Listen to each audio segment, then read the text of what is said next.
Welcome to the Highbury Squad. You can follow us on Twitter at Highbury Squad. In fact, it's the same on Instagram, YouTube, Facebook, and eventually iTunes.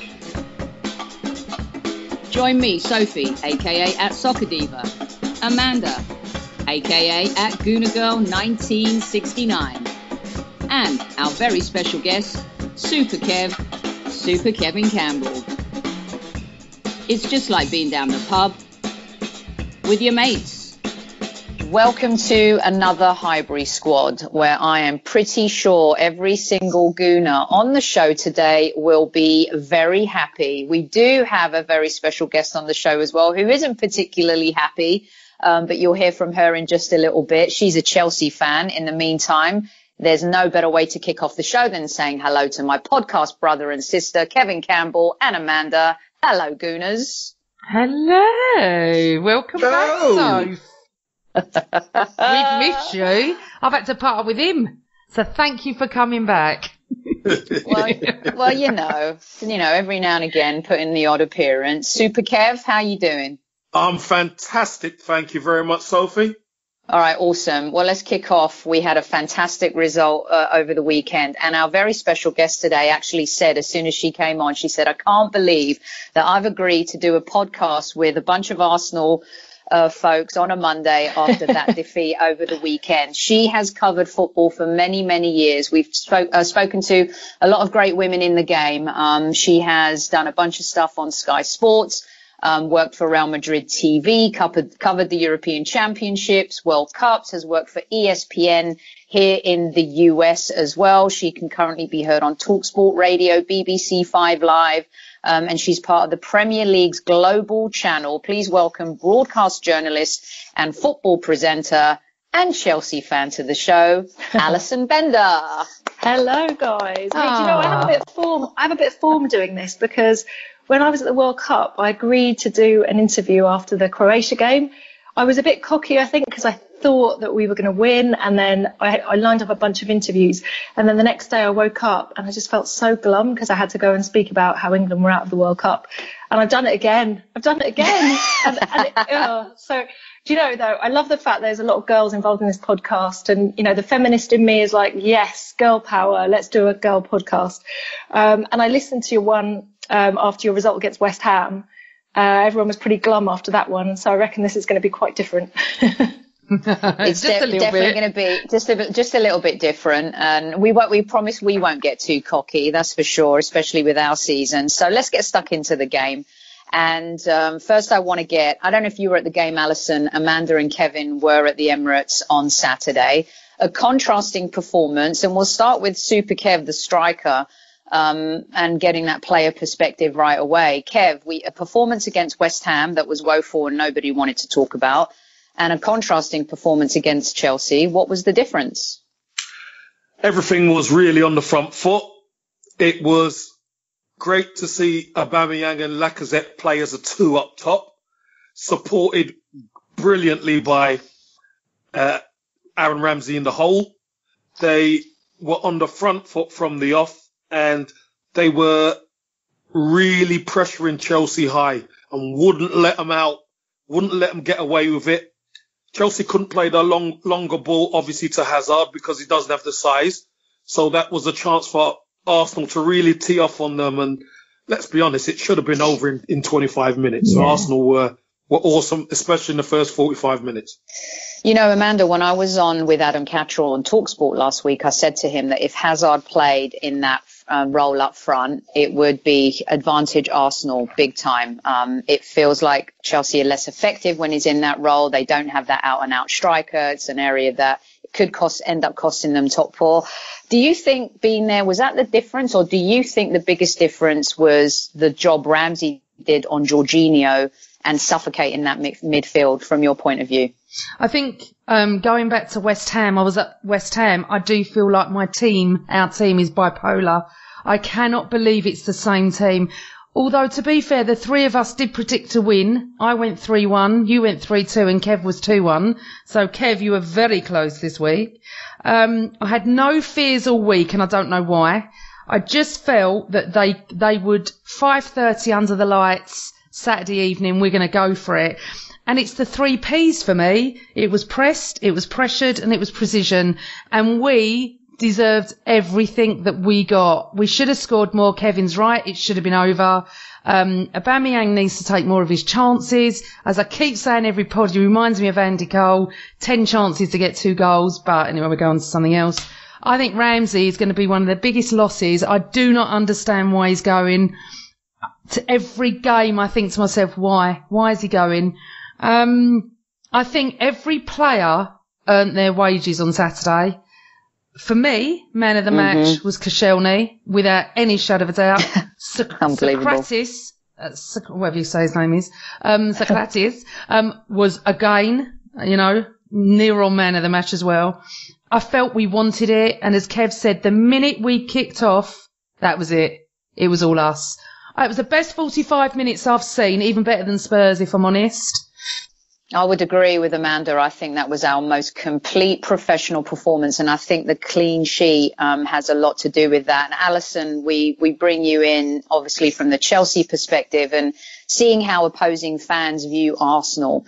Because right now, through that unbeaten run, everyone started fearing us a little bit again. And I say the word fearing loosely. It was just a little tougher to play us, and perhaps we weren't the pushover that we've been against Wenger. So from your point of view, as a Chelsea fan going into this, did you have any fears? Was the Hazard issue up front, kind of the most glaring thing? Talk us through that little bit and how Chelsea fans were looking ahead to this game, and were you expecting to beat us? Yeah, no, you're quite right. You said so many things I want to respond to.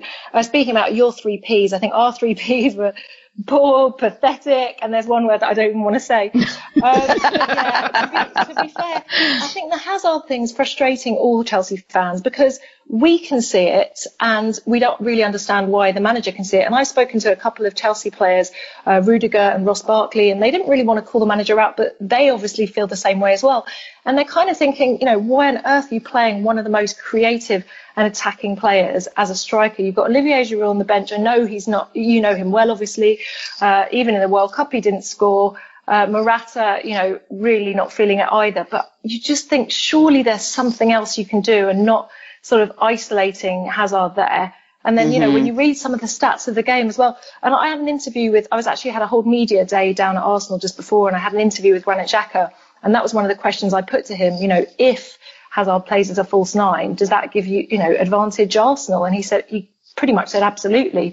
And I think when they saw that team sheet and they realised that he was playing in that position, I think, as Kevin said, you played on the front foot.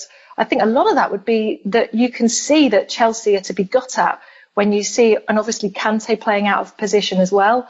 There's just so many things you can say about that game, but I think, the Chelsea players just don't seem comfortable like that. I wasn't at this game actually, but I watched a couple of recent games for Chelsea.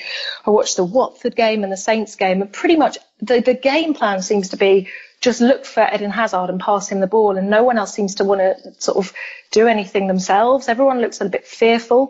And I wonder whether it's a little bit like Jose Mourinho at Manchester United, whether the manager's kind of given the players just too many things to think about and they just want to go out there and play their own game.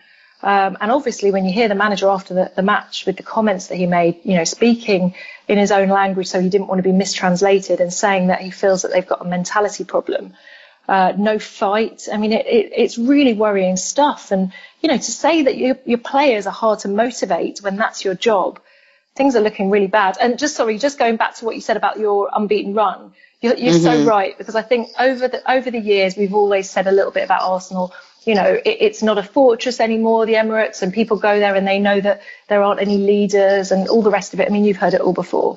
But once you started that run going, I think people were starting to kind of look up and think, wow, maybe this team of players have got a bit of fight in them after all.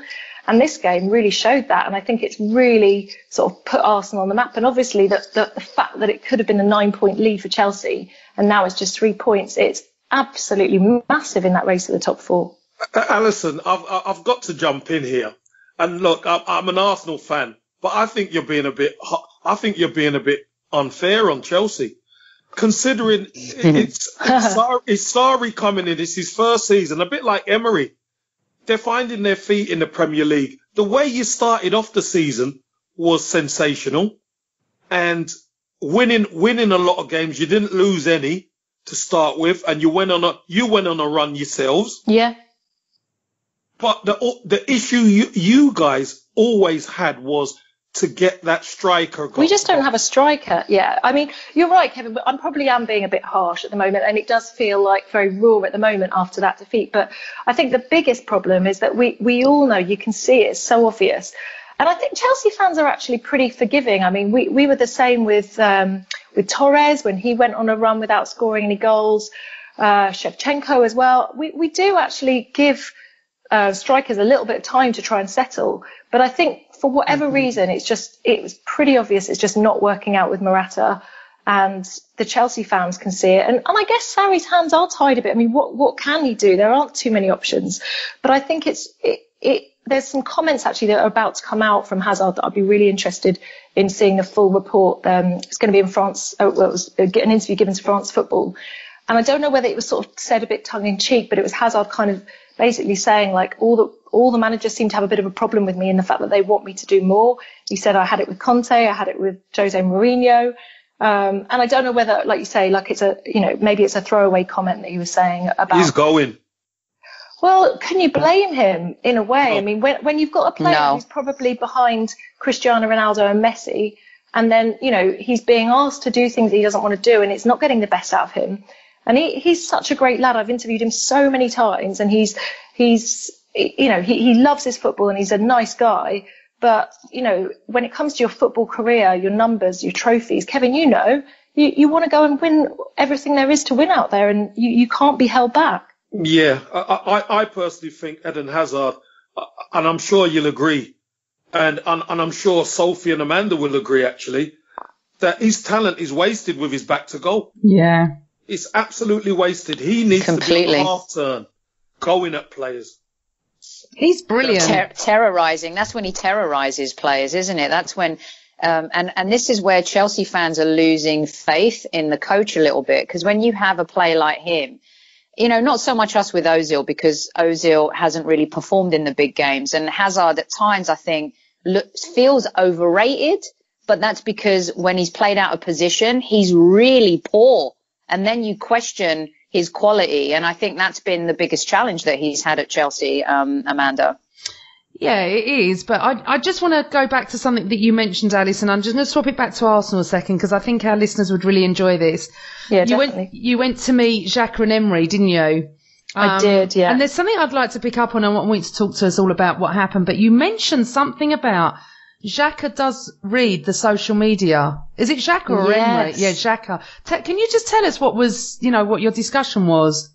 Yeah, definitely. This is a bit of an exclusive for you guys as well, because I don't think this has gone out yet. But it was a really fascinating day for me, I have to say, because I don't know what it is about Xhaka, but he really does divide the fans' opinions. Half of them think he's one of the most vital cogs in the Arsenal wheel, and I know a lot of people just think they're not having him at all. And what I was interested, you have to be a little bit sort of brave or cheeky asking some of these questions, because it's, it's a bit tough sort of asking them. But I wanted to sort of get a sense from him whether he realises that.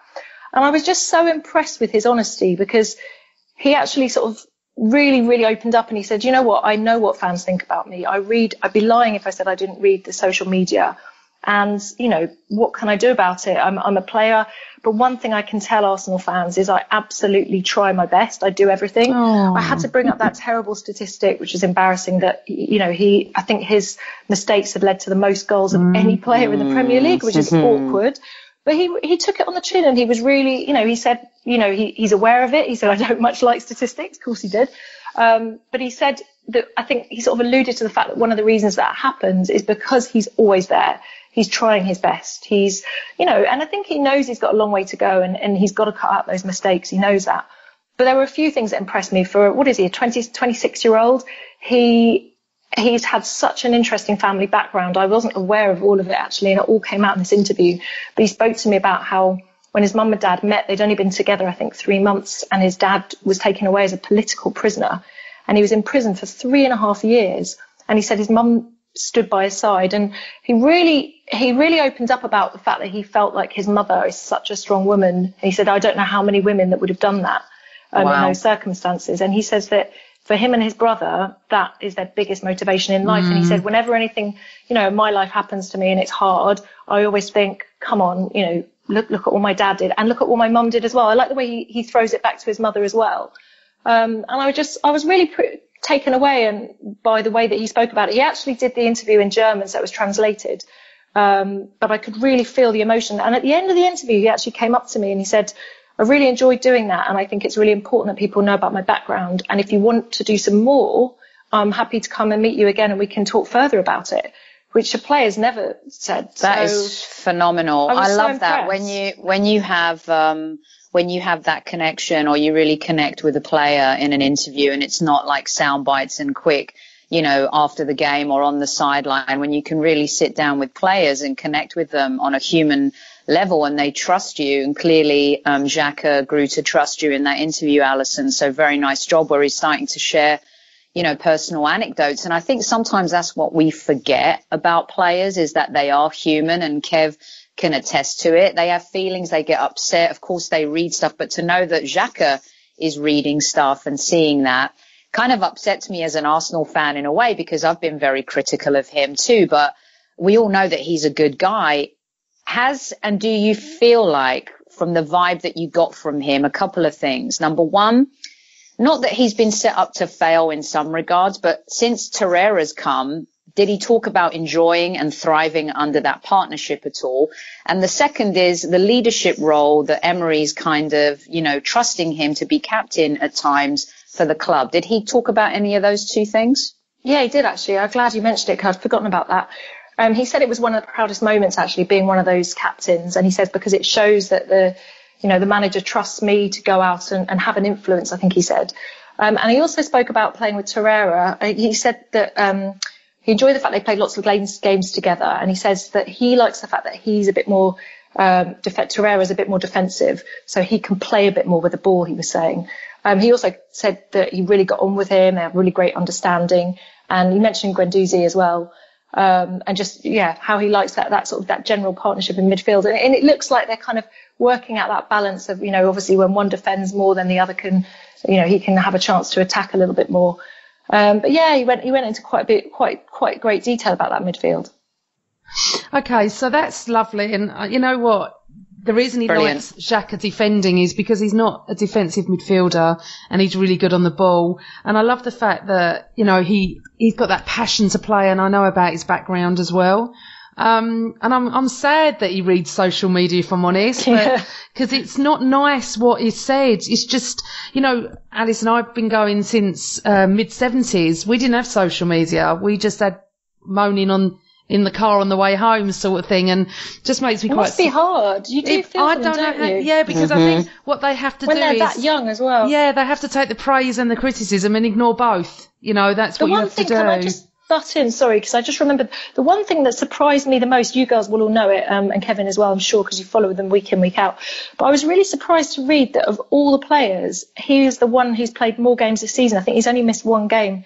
The Manchester United game, through accumulations of yellows. So that does show sort of his importance in the team. But when you read about what the Arsenal fans say about him, you kind of forget that he's such a main presence, I suppose. It kind of surprised me, I think, that it sort of didn't kind of tally quite right. He is, Alison, and also he was put in defence when we had about 44,000 injuries. He's not a defender. That's he may true, shed loads of mistakes, but, I don't think he got blamed for anything. It wasn't his fault. We needed him back in midfield with Torreira. That's where he plays well. But moving on just slightly now you met Emery. Okay. I was at a presentation with Emery in the summer, just as he joined us, and he came on stage at the Emirates, and I loved him straight away. Don't know if he's a good manager at the time, but I loved his presence and his passion as well. Any manager coming into our club after Arsene Wenger has to be tough. It has to be. There was infighting amongst fans. It was toxic. For me, he's turned it around, okay? We don't feel the toxicity anymore. You lose a game, okay, you are entitled to be upset, that's fine, but it doesn't go over the top anymore. How's he finding it? Did you go into all that with him? Yeah, it's a funny one. He's one of those characters who he's very sort of steady. He doesn't really like to have a big news line.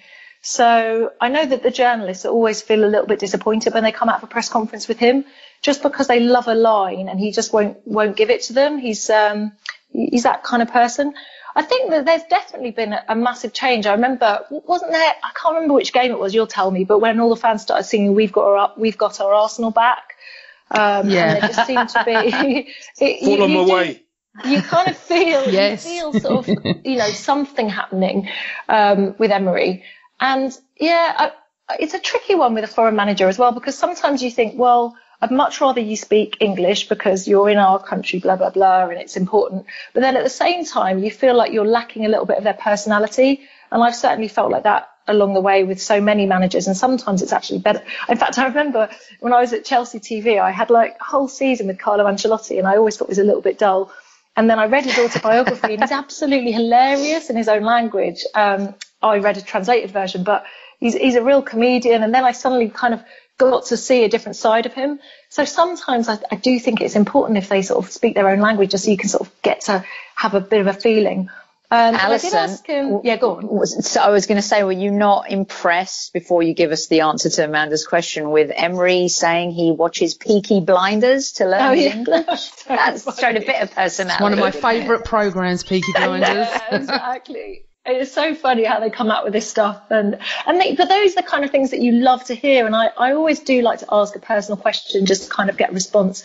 I tried to ask him something a little bit cheeky, but he wasn't having any of it. I was kind of trying to allude to what he felt about Mesut Ozil, because I'd read somewhere that he said that when he was a player, he'd lacked courage or something like that, and he was really disappointed in hindsight looking back at his playing days, and he wished he hadn't been that way. And so I kind of was trying to say to him, so because of that, are you less forgiving of players who have a little bit less courage or something like that? Kind of trying to guide him towards talking about Ozil, but he wasn't going there at all. But like I say, I think he knows exactly where you're going with your question, but he's very sort of calm and gives you a very standard answer. Talked a bit about Sven Mislintat as well, but he basically said that his relationship was normal and nothing was happening. And I think I'm hearing now that he's definitely gone. Is that right? Yeah, he has. Yeah, he has. And, Alison, it's interesting you bring up Sven, because, at Sevilla he had, who I think is one of the most underrated directors of football probably in the last 15 or 20 years in Monchi. And you've probably know about Monchi through your time in La Liga and at Real Madrid, and the players that he accumulated over, a 15-year period. And we're talking about some really great players, from David Villa to David Silva and a whole bunch of other players. But I think that he's always worked with a very strong director of football. What are your insights into that? And what do you feel about someone like Emery, who really in his career has had that figurehead, who's been able to work with nimbly, and Arsenal now having to work nimbly in the transfer market? He's lost that kind of guy, and is having to perhaps adapt to an environment that, he didn't enter to when he first took the job at Arsenal in the summer. Yeah, I think it's a really interesting one, isn't it? Because when you've got someone like Arsene Wenger there, he's just completely all controlling, and, he was doing absolutely everything. So obviously when Emery's come in, there's a completely different structure that he wants to do. And I think obviously it's going to take time, like you say, to build this all up. I always remember actually Arsene Wenger saying in those kind of final moments, those final press conferences, he always said, "You'll miss me when I'm gone." And I do to an extent, but I definitely think it was time, and you can see things changing. And, we've seen it at Manchester United as well. When a change comes in, you see, various players trying to impress and that kind of thing. But yeah, you're right. If Emery's been used to working with strong directors of football and people who have real sort of structural decisions and everything, then he's going to want to have the similar thing, I guess. And I'm sure that's what he's speaking with the hierarchy about right now. Yeah, it's a tough one, real tough one to have this kind of transition, especially when Mislintat was kind of on a roll, and Kev, bringing in the players and the pedigree of the German league and understanding and identifying. I think it's an area we're going to have to, fix up pretty quickly, no? Yeah, look, scouts and stuff like that come ten a penny. Let's have it right. The quality Do they? out Do there. they though, Kev? Do they? Yeah, I reckon they. I believe they do, because the talent is already there, and the market that Arsenal have to be going into can't be unknown. Won't be unknown players. It will be players that people know, but you've got to make the move to go and get them. That's the market Arsenal are going to be into. There's hardly any surprises anymore. Let's be real. Fair enough, he's done a fantastic job at Dortmund, but the scouting network has grown and become more magnified now. So you're not going to be picking up the Kantés anymore and stuff like that. That's just not going to happen. So, Arsenal haven't got the money to go and do that anymore. So what's the point in having him there if he's not in position to make those moves? So that's probably why. Also, Kev, don't you think this scout, because scouting, everyone's going nuts about him leaving, yeah? When in the 70s, 80s and early 90s we didn't have social media, we didn't know when scouts were coming and going. We didn't know anything. I just think sometimes there's a bit too much information out there and people are getting het up about certain things that they don't really have much knowledge about. Do you know what I mean? I mean, when you were playing, I don't know who the scouts were. Yeah, but you got to remember, it's sensationalism now. Yes. Everything's quick. Everything's on social media. So, he came in a blaze of glory, didn't he, Sven Mislintat? He was going to be the saviour. And now all of a sudden after, 15 months or whatever, he's going to be walking out the door. So he came in a blaze of glory and then he's going out in a whimper. Doesn't mean it's a bad thing, though, does it? Exactly. They're not stupid, Arsenal, although sometimes we think they are. There's going to be reasons the change is happening. I just think sometimes we just need to keep faith with the club a little bit. That's all I'm saying. I think recruitment and having an eye for talent is so much more important in today's game, even when, some scouts don't even go to locations, Kevin. They're watching YouTube videos and all that malarkey. I just think that, it's really important for us going forward to have someone who is smart and who can make great deals, because we don't have the money to spend. But to bring this back a little bit to Arsenal, Chelsea, Alison, a massive result for Arsenal at the weekend, which could very much be and play a huge part in who ends up finishing top four. Although there's another team right now a little bit further up north that's clipping at both of our heels in Manchester United. And some would say they're the ones with all the momentum right now. And, the shifting gear since Ole Gunnar Solskjaer's taken over. Who do you see finishing in that top four? How do you see it all shaking out? Yeah, it's a tricky one. I think, the game for Chelsea, that's why it was just so massive for us as well. Because, we could have been 9 points clear and now we're only 3. And we've still got to go to the Etihad, we've got to go to Anfield, and we've got to go to Old Trafford. So I'm thinking Chelsea, and not only that, Chelsea are also not looking particularly convincing at the moment. Now, if Higuain comes in, he's got to hit the ground running, which, it's a tricky one in a January transfer, and a player like that, who's not played in the Premier League. It's a very different league, as we're always being told. I kind of think that Chelsea are a little bit on the wane. And when you look at Manchester United, absolutely on fire. Ole Gunnar Solskjaer is completely getting the best out of them. Interesting, actually, I just heard an interview that Wayne Rooney has just given ESPN, and he was saying that he's got a little bit to do with Rashford's kind of form as well, because obviously we've been saying Solskjaer's been speaking to him about his calmness in front of goal and everything, but apparently Rooney's been chatting to him as well and giving him some tips and advice. But clearly all the players look a lot happier. Pogba looks and has said that, he's not in the shadows anymore. This is a team on fire. So I kind of think they've got a bit of advantage at the moment. I do still worry. I don't know, guys, whether I'm being unfair here, but I think Arsenal were excellent in this Chelsea game. They really were. And the defence really worked. Koscielny was absolutely sublime. Socrates looked really good. But I don't know, is it papering up the cracks that you don't have the best defence? And obviously we haven't mentioned yet Hector Bellerin, which is so sad. Yeah. And I actually got to meet him. What a nice guy. He was doing a feature on the day that I was there. And he was going through his life in football shirts, and they basically had about 30 football shirts all laid out. And the very first one was a Betis shirt, and I think it was because his dad used to play for Betis. And he basically was like going along each shirt and speaking about his life and what each shirt meant to him, which I think is a brilliant idea for a feature. And I don't know whether that will now go out at a different time or whether it already went out. It was for BT Sport, but I just had a little chat with him afterwards, and we sort of joked a bit about his fashion and all the rest of it, because he loves all that, doesn't he? And really nice guy. And it's just so gutting for him and also for Arsenal to lose a player of that quality. And you sort of wonder as well as the season goes on, how you're going to replace that and him. I don't think we want to talk about our defence today, Alison. We'll take Victor Moses. I'll take Victor Moses. I'll take Victor Moses. That's not a bad shout, because he did that whole sort of attacking role under Conte, didn't he? And the sort of wing back. He's a wing back, not a full back. But yeah, he's perhaps not quite. But he's adaptable, Kev. He's adaptable. Not a full back. You're not having it? No. I'm adaptable, but I'm no good in defence. So he's a wing back. He played wing back very well. Well, wait, if we play three at the back, Victor Moses can't play in that. That was the Conte system. Yeah, well, but he likes to tinker, doesn't he? We need a. I know, but I'm just saying for now. We need a proper right back. Yes. We need a right back. That's what we need. We need a proper defence, Soph. Just a proper defence, please. I don't because I'm happy tonight.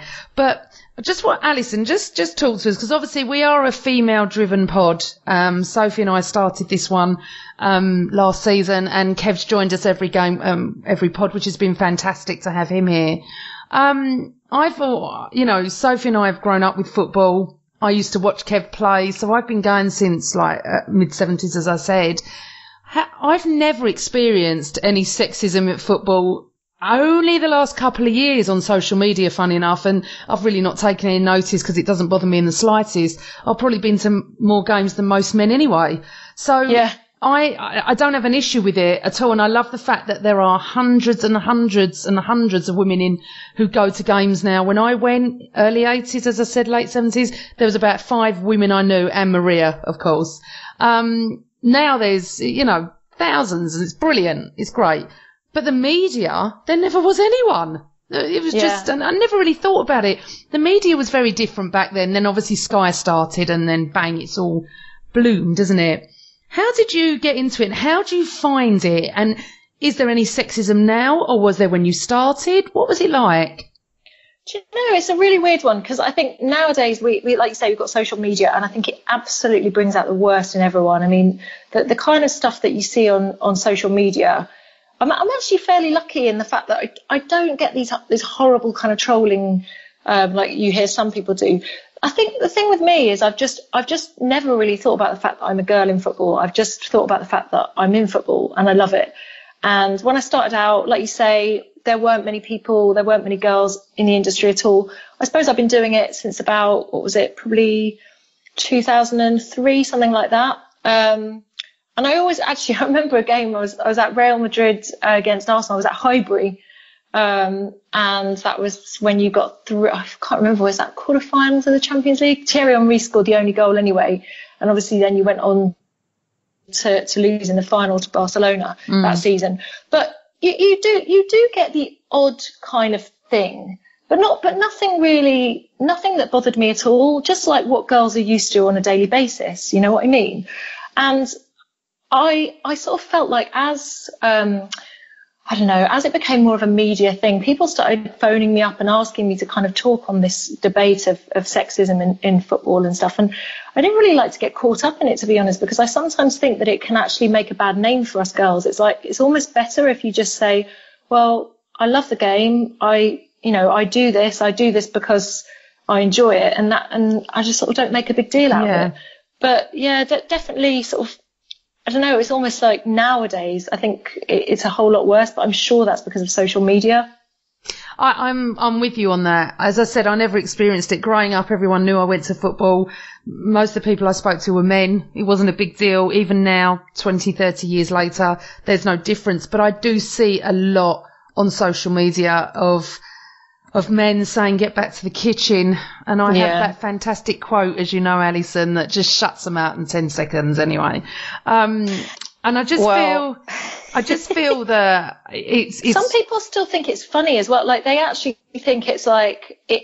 I've had people sort of say that to me, and then what I tend to do actually, I quite like sort of responding to the so-called trolls, and actually most of them aren't. They're actually all right, and some of them are trying to make a bit of a laugh, a bit of a joke, engage with you. And often I sort of find if you actually have a conversation, you kind of get to the bottom of it, and then they'll sort of go, oh yeah, actually fair play, and then that's it. Yeah. Whereas then some of my male colleagues are like, oh Alison, why do you engage with all those guys? And I'm like, do you know what? Because they're fans who love football, and so do I. And we're just having a conversation. I'm not trying to have an argument. I'm not trying to start a fight. It's just sometimes I think that if you actually, rather than sort of slam someone down or block them, if you actually kind of explain your point, you can actually end up having quite a good chat. Yeah. And you can educate people as well. That's the whole idea. Educate. On Twitter, yeah, that's a little bit of a challenge. I mean, even as close as this weekend, I was on the 2 mics on Friday, and it kind of kicked off with Mike Parry as it usually does every now and again. And then, I literally got a go back to the kitchen sink comment on Twitter. And my response was, if you want to have a conversation about football, let's do that. If you're going to have that kind of conversation, then, I'm not interested. But it's funny because we've been talking with Kev a lot since these racism issues have come up again this season. We saw Aubameyang be a victim of that in the London derby. And I don't know what Kev thinks about this, but sometimes I feel like unless something major happens, we all think it's okay. And we all think that, things have moved on, people have moved on. But clearly, even with the racism campaign, we think that it's moved on because someone puts a badge on a captain's, shirt. And it's like, yes, okay, everyone's talking about it, it's out there. But really, when you scratch the surface a little bit, things are okay and they have improved. But how far have we really come? Do you know what I mean? Because you see more women on TV, it feels like it's so much better than it was. And it is. And there are more jobs for women. And of course, all those things are happening. But I also think that, sexism is still going on. Racism is still going on. And unless we're continually educating people, it won't improve as time goes by. It's just like everything else. Old habits die hard. And when it was back in the 70s, 80s, probably even 90s, the social media platforms wasn't really advanced. Now it's all advanced. Everybody's got an opinion. And I think it's more of a default response about get back in the kitchen, etc. The funny thing I find, you ladies, even just listening to you, I was listening intently. You know your football. You know what you're talking about. And to some men, that actually makes them feel uneasy. Yeah. It's threatening. It's funny, Kevin, because everyone always says, when I say I work in football, loads of people go, oh, you're a man's dream woman. And I'm like, actually, no, you're wrong. Men don't tend to like it, actually, when you know more about football than they do. Do you know what's funny? I always say I watch too much football. My husband, he loves football, but he's like, seriously, Alison, we got to watch more football. Do you know what, Alison? It's funny you should say that. I've had that all the time. People always say, you must be a dream for any man to sit and watch Match of the Day. I said, yeah, but most men want you to sit there eating candy floss, not discussing corners and offsides and whether Xhaka should be playing and Ozil should be playing. They want you to be the nice little woman in the corner, you know what I'm saying? Be quiet. Be quiet. And now we're the ones, I'm always saying let's watch Match of the Day and, who's playing at 4:00 on a Sunday. It's part of my world. But can I just say something about the racism? Because it's something really interesting, I think. Because unfortunately, there has always been some racism that exists. And I also feel like we're a little bit afraid to have a voice. And particularly as a woman going to football, often on my own, I hear a lot of racism on the tubes, on the transport, at the grounds. And it disgusts me, but I feel so afraid. What can I do on my own, little old me? And I kind of feel like what's happening now, which is really good, is because people won't accept it. And people are calling people out on social media. They're calling people out publicly. They're banning fans. It's given me just that little bit of courage to actually say, like out loud, to be like, you cannot say that, that's unacceptable. And then hopefully people will join in and back you. And I do think there is something happening this season. I don't know whether it's enough, but it's a start. And, you know, I love the fact that a small bunch of, a Chelsea journalist has actually started something amongst the Chelsea fans, you know, saying we want to be proud of our fans. We don't want to be embarrassed by the small minority who are letting the club down. I mean, Chelsea fans are some of the worst. I've been harassed myself outside games just for asking for an interview. And yeah, I just think now suddenly their own journalists, Chelsea's own journalists, are saying, I'm calling you out. I'm going to write an article about you. I'm getting you banned. So take that, which is really powerful. And that's something that you never would have seen and he's actually getting abuse, sadly, this guy Dan Levine, for doing it. But brilliant, fair play to him for doing it, and it's working. But isn't that just so sad to know that whenever someone wants to stand up, he starts getting abused for trying to call out the perpetrators. Yeah. It's terrible. And you have to be really strong. I DM'd him actually to say, you know, well done and congratulations and keep on, I'll support you. And he sort of said, don't worry, Ali, I've got very thick skin. And I'm like, but that's sad that you have to go to bed at night knowing that you've been abused by your own fans, for goodness sake. I mean, it's awful. And what you've been through as a player, it's totally unacceptable. But yeah, how great that this is happening. And I do think there's a bit of a mini revolution happening right now, hopefully. Alison, what do you think? Because obviously, as Arsenal fans, we weren't proud that some idiot threw a bottle at Dele Alli's head. You know, yes, we're rivals and we don't endorse that. Fans like us don't want to see that happening. No. You know, and Spurs fans who are sensible don't want to see Aubameyang be treated that way. What do you think Chelsea fans' views were on the Raheem Sterling incident? And that kind of was a very ugly scene. And like you've said, a lot of things have been happening at Chelsea over the years, as they have at other clubs, and especially in Europe. What's your take on that, and Chelsea fans' take on that? Yeah, it's just utterly embarrassing, and it's like as a club, you want to be united and you want to be proud. I think the one thing that you can say is it is a small minority. Thank goodness you can say that. But yeah, I remember feeling really utterly ashamed and like embarrassed. I don't think I even commented on it, you know, because when you go on social media and start commenting on it and suddenly the weight of everyone comes back onto you and you feel, you know, you're attacked personally as well. And you know, I can't even remember now, but I think, you know, if you're sort of busy and you're going up, you sort of think, I actually can't be bothered to deal with the reaction that this is going to have, which again is terrible. But, you know, it's just so good that like the authorities did something about it. It's good that Chelsea did something about it. And, you know, we can start to see an end to these kind of things. Absolutely. And I think, you know, deducting team points, hitting them where it hurts, you know, I think, you know, things like that, introducing punishment like that and bringing the authorities into it. Because if someone does that to you on the street, you're calling the police. So definitely. All right, let's move on real quick. We've got just another few minutes here with Alison Bender. Alison, where can everyone find you on social media? Let us know that right now before we get you out here on our little quick fire round. Oh, cool. So you can follow me on Twitter, which is Ali Bender TV, and also on my Instagram, which is Ali Bender 1. I always forget that one. Yeah, Ali Bender 1.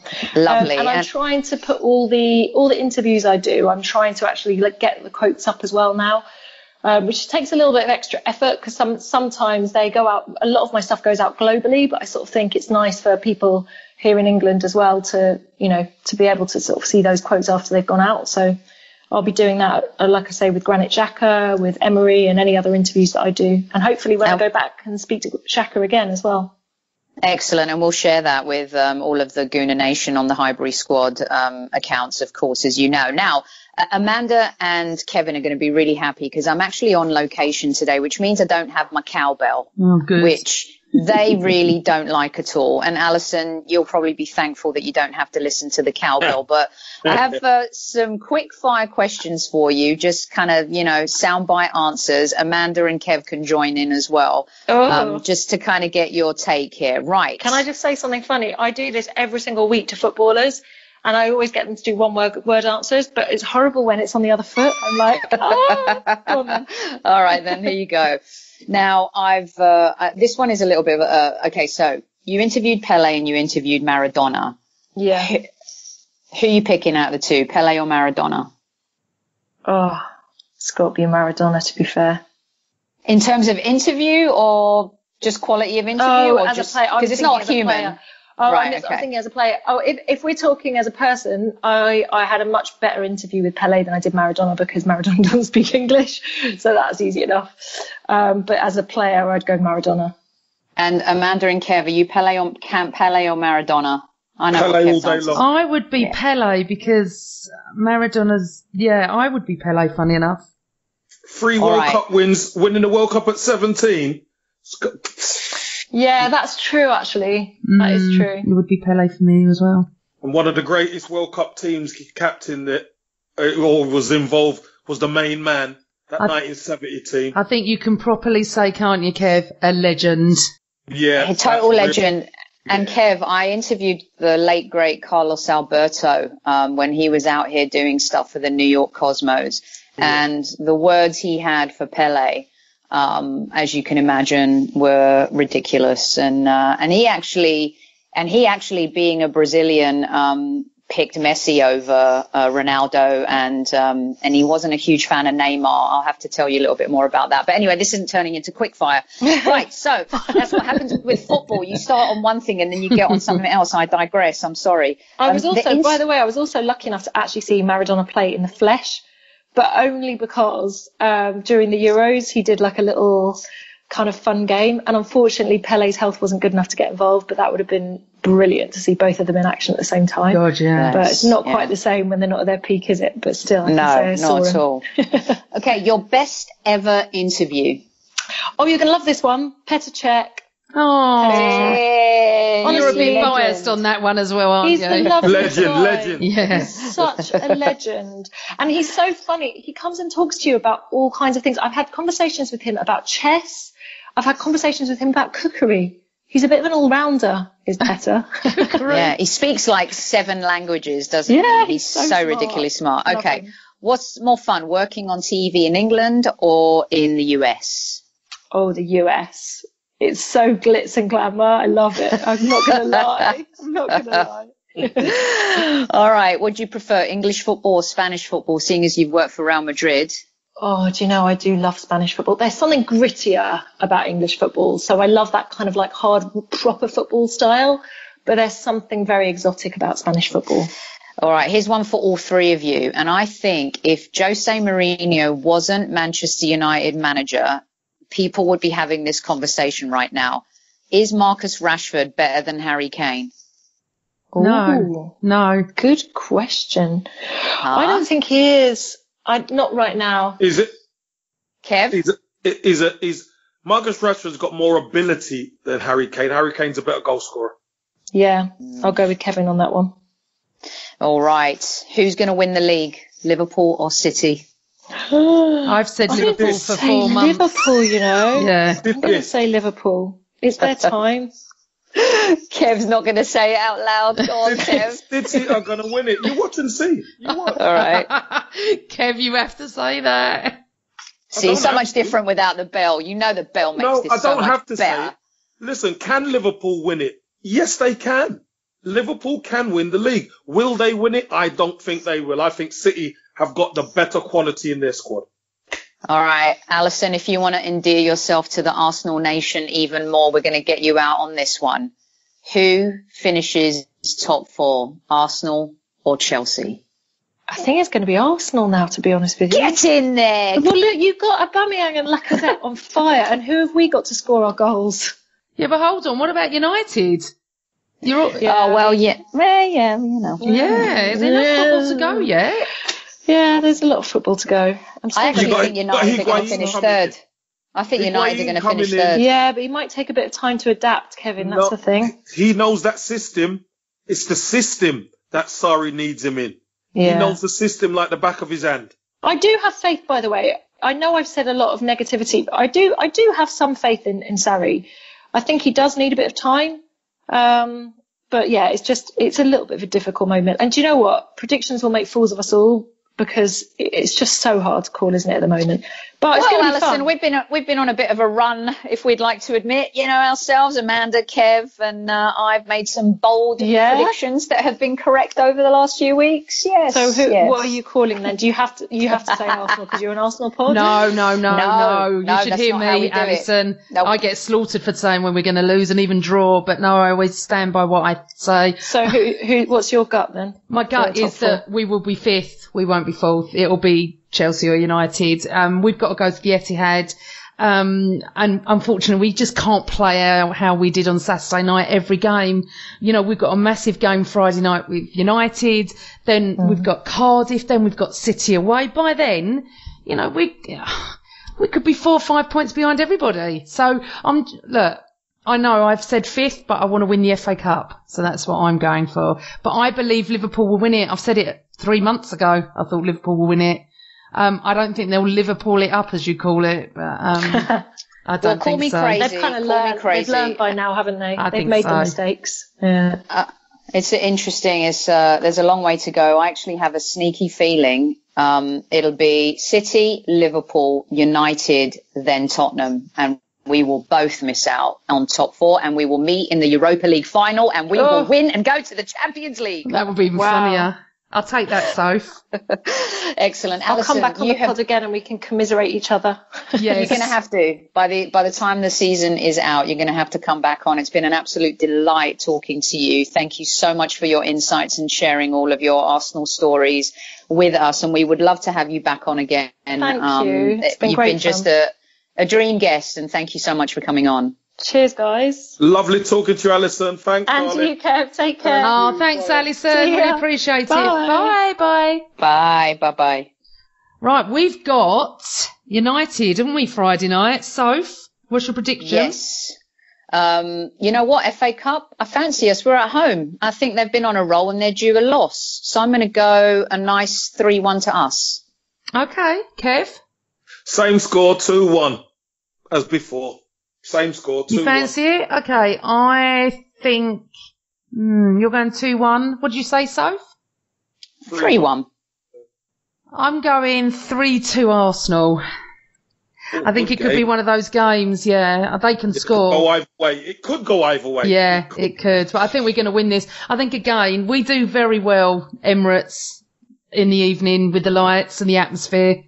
Yeah, and I think that both teams are going to put out strong squads. I think we're both. Yeah, I think we're both going to go for it. Can I just say something? I just want to say one thing about Saturday. Yes. I always wait to the end of the game. Especially on Saturday, I wanted to clap everybody off and watch everything that went on. I had tears in my eyes, what Olivier Giroud did. He went round the grounds, clapping everyone, and then ran towards the North Bank. I took a picture of this, and held his heart and clapped for us. I mean, it was obviously that he wanted to say thank you and I love you. He'll always be an Arsenal boy. And as I tweeted, you can take the boy out of Arsenal. But honestly, it was lovely, completely on his own, going up to the North Bank, and I loved it. And I thought, you know what? Good on you. Because you're not going to be loved by Chelsea fans doing that. But it's totally understandable. Amanda, what did you think of Arsenal fans' question to both of you, who said it was the juxtaposition of cheering for Giroud and then our manager getting booed for making a substitution, taking Lacazette off?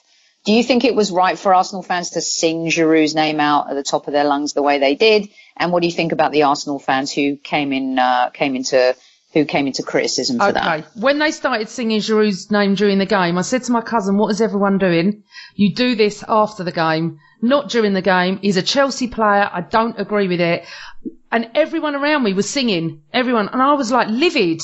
And I had a conversation with a close friend of mine on Twitter, and we had to agree to disagree. She thought it was fine and I don't. Booing Emery, no. Booing any of it. I get it, because we all just get frustrated that he takes Lacazette off. Never boo him in a million years. For me, you sing Giroud's name after the game. The whole ground can sing it, but not during it, I'm afraid. Kev? I'm right with you, Amanda, on that one. Good. Yep, you definitely don't sing his name during the game. We want to bury him. Yep. during the game. We want to bury him after the game. Fair enough. Everything's off the table. Then he can clap us and we could sing his name and all hunky dory, nicey, but not during the 90 minutes or 94 minutes. We want to bury him. Yep. A couple of other little laundry list items that I wanted to get out of the way for the both of you. The loss of Bellerin, gutting, really bad. We need to buy a right back. Ashley Maitland-Niles, I don't think, again, it's square peg, round hole, guys. What do you think? Well, it's not fair on him, is it? No, it's not. Fair on your Maitland-Niles to be playing there, and it's not his natural position. Can he can cover there? Yes, he can, but he's not a natural fullback. So, you know, I think Unai Emery brought him on in the midfield, which is his favoured position. And then Bellerin goes and gets injured, which is tragic. And we all wish him well, wish him a speedy recovery, although it's going to be a long one.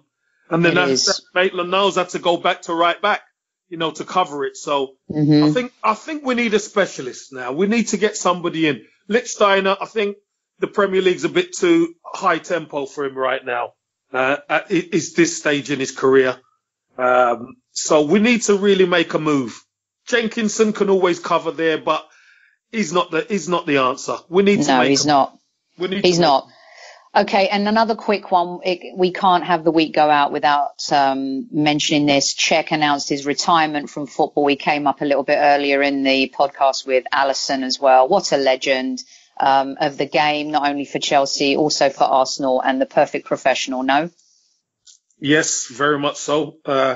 Complete. He's got the respect of everybody, hasn't he? Around. He's played such a long time. He's won everything in the game, you know, domestic level and the Champions League, etc. So what a fantastic stalwart and what a fantastic way to bow out at being at Arsenal. Fantastic.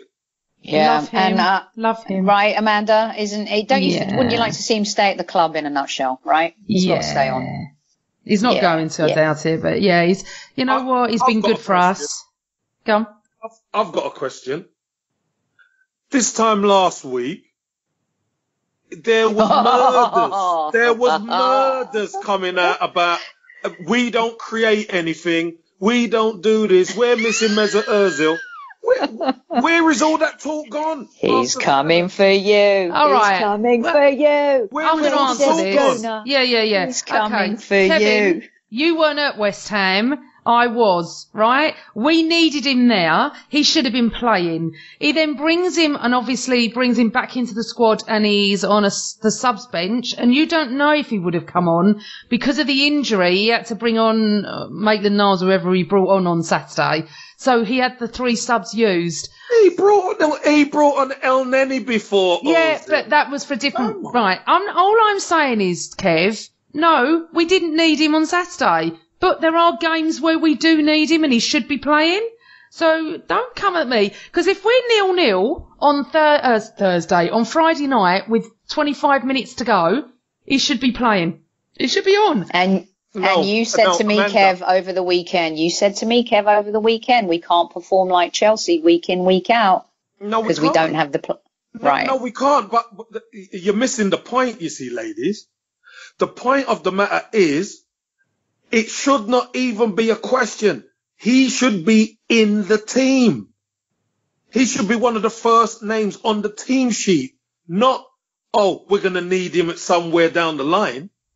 Well, what are you going on about then? So why are you criticising us for wanting him in the team? I'm confused. No, I said there was all this hullabaloo about Ozil not being in, we can't create. And then now that we've won 2-0, I don't hear anything. Well, obviously we won 2-0 and players stepped up, right? And played a game. Not only everything clicked. It was the best performance of the season so far.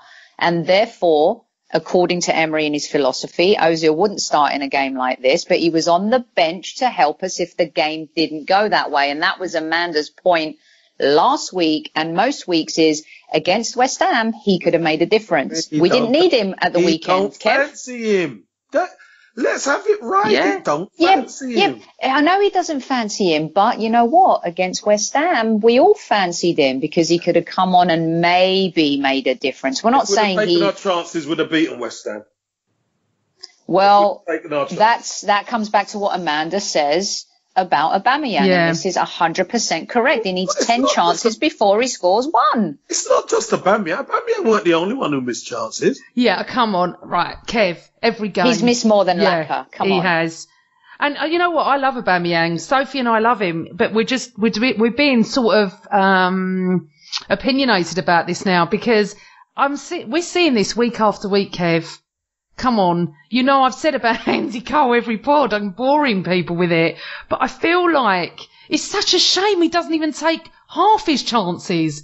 He's such a great... I love him. And Lacazette, I love them all. I do. When they played like they did on Saturday night, we can beat anybody. But we don't play like that every week. I mean, we don't. We'll do it against United. Hold on. In a game like that, with what Amanda's saying, in a tight game where you need a goal, who do you want it to fall to right now, Lacazette or Aubameyang? Lacazette, of course, because Aubameyang needs a few chances. That's where I think she's coming from, Kev.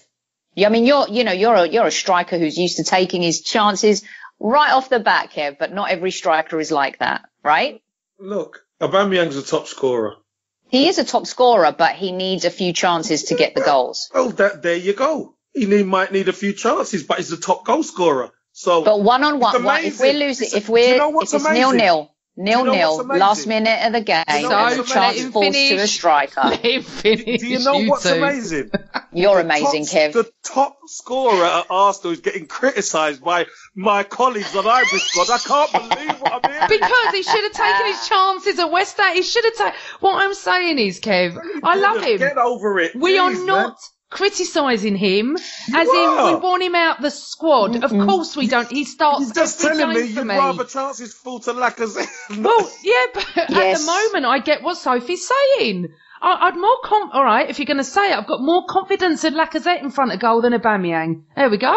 I've said it. Last chance, last gasp. I want the ball with Lacazette right now, not Aubameyang, to bury a chance in the last seconds if we're going to win a game. That's right now. That's how I feel. Yeah, well, it's funny, isn't it? How many chances did he have against Tottenham? And he took that, that second one especially. Bang, straight in the net. Leave him alone. Oh, it's all in the striker's day. As if you know. Let's let the striker have the last word. Because, I guess he knows a little bit about this. He might know just no tad about scoring goals, whatever. I mean, good stuff as usual, you guys. Brilliant. Thanks to Alison Bender again for coming on the show. Another happy podcast. Well, not as happy as last week. Last week wasn't good, but this one was. Chelsea 2-0. Let's hope for a victory against United in the FA Cup. And let's hope for a few loan signings in January. And Amanda? Can we just add something there? You can add whatever you want, Super Kev. No, from all of us. This is from all of us to all the people who give us such good feedback. Thank you very much. We really appreciate the feedback you give us about the Highbury Squad and listening to it and stuff. I think that's really important for us. Don't you, ladies? Oh, yes. We do. Absolutely. Really we can't do it. Every tweet, every comment on the platform they listen to. We're a small pod, aren't we? So we just, we're passionate football fans. You don't have to be female or male.